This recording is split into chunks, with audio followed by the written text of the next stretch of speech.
अब तार शिकायती कर सिंकर शिकायत तू कर तई ठीक नहीं है। आज तू जो कौन गीत गावे बारी हम जानता नहीं नचनिया से फसल ना तई गीत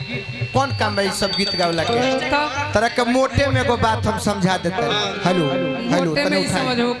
मोटे में एगो बात समझा दे पातर से ना समझले मोटे से। हेलो हेलो तने उठाओ भैया हेलो उठाओ तने आई दोनों जना खाते अगर चलहाक होखबा लो तो यही लाइन में समझ कि प्यार में सब कर एक कहीं गो कहानी होला कि दर्द मिलेला बर्बाद जवानी होला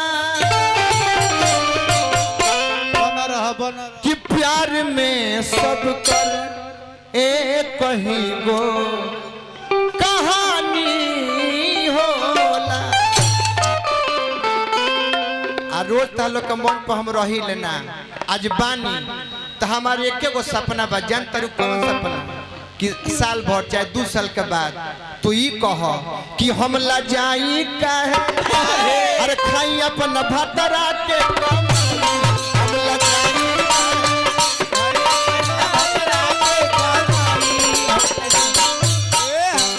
केहू तरह से कुछ कहे नु तो तू पटे कह कि हम ला जाई का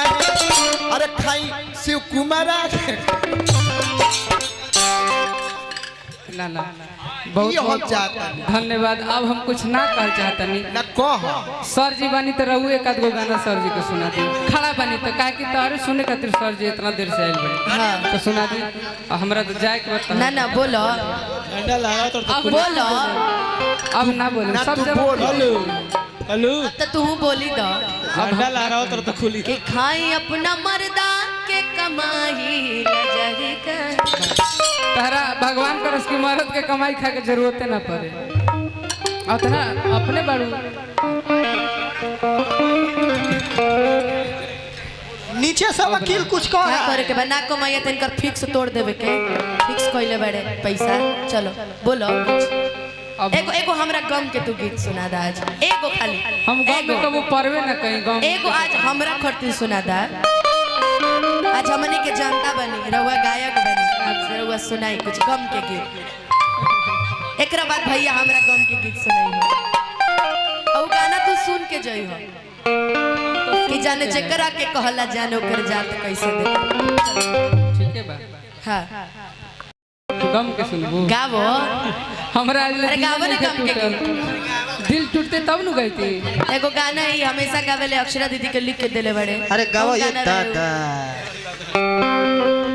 ओकरा से छोड़ के भोजपुरी में भोजपुरी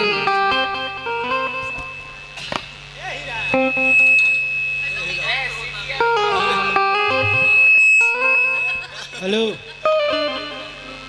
बढ़ो बढ़ो ए हीरा मनीष भैया कहते रहे बढ़ो बढ़ो अभी वो कह के गए हैं जपड़ी से कातो कातो मोहब्बत के बड़ा खिस्सा बोल के गए हैं लेकिन हम कहल चाहते नहीं कह कि ऐ माना मेरी जान मोहब्बत सजा है कि ऐ माना मेरी जान मोहब्बत सजा है मजा इसमें इतना मगर किस लिए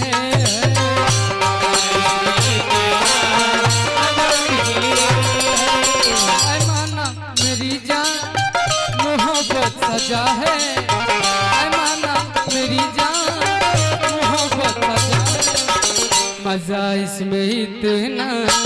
मगर किस लिए है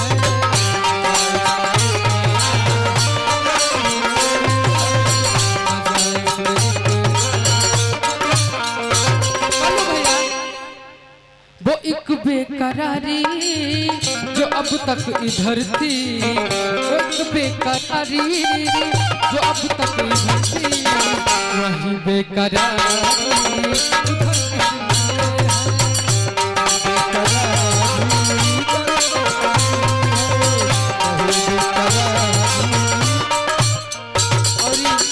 हमरा बुझाल कहता कि कहली है कि सैड सॉन्ग हमरा भोजपुरी में सुनावा हमको भोजपुरी तो में हम दू लाइन कहल चाहतनी कह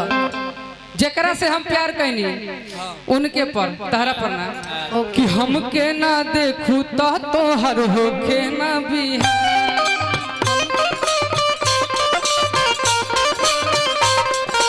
हमके ना देखू तो तोहर होखे ना बिहार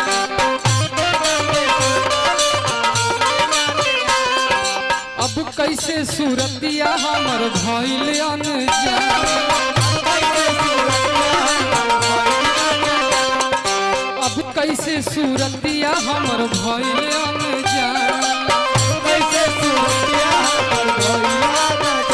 बरसत नैनन के कैसे समझाई हो बरसत नैनन के कैसे समझाई हो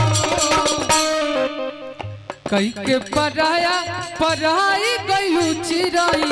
याद नहीं दिलवा से जाई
कबो बाबुआ जानू कहलू रात दिन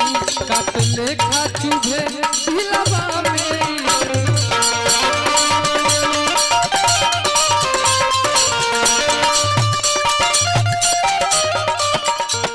लड़का कहता हमके बाबुआ जानू कहलू दिन रात अरे तक काट लेखा चुभता दिलवा में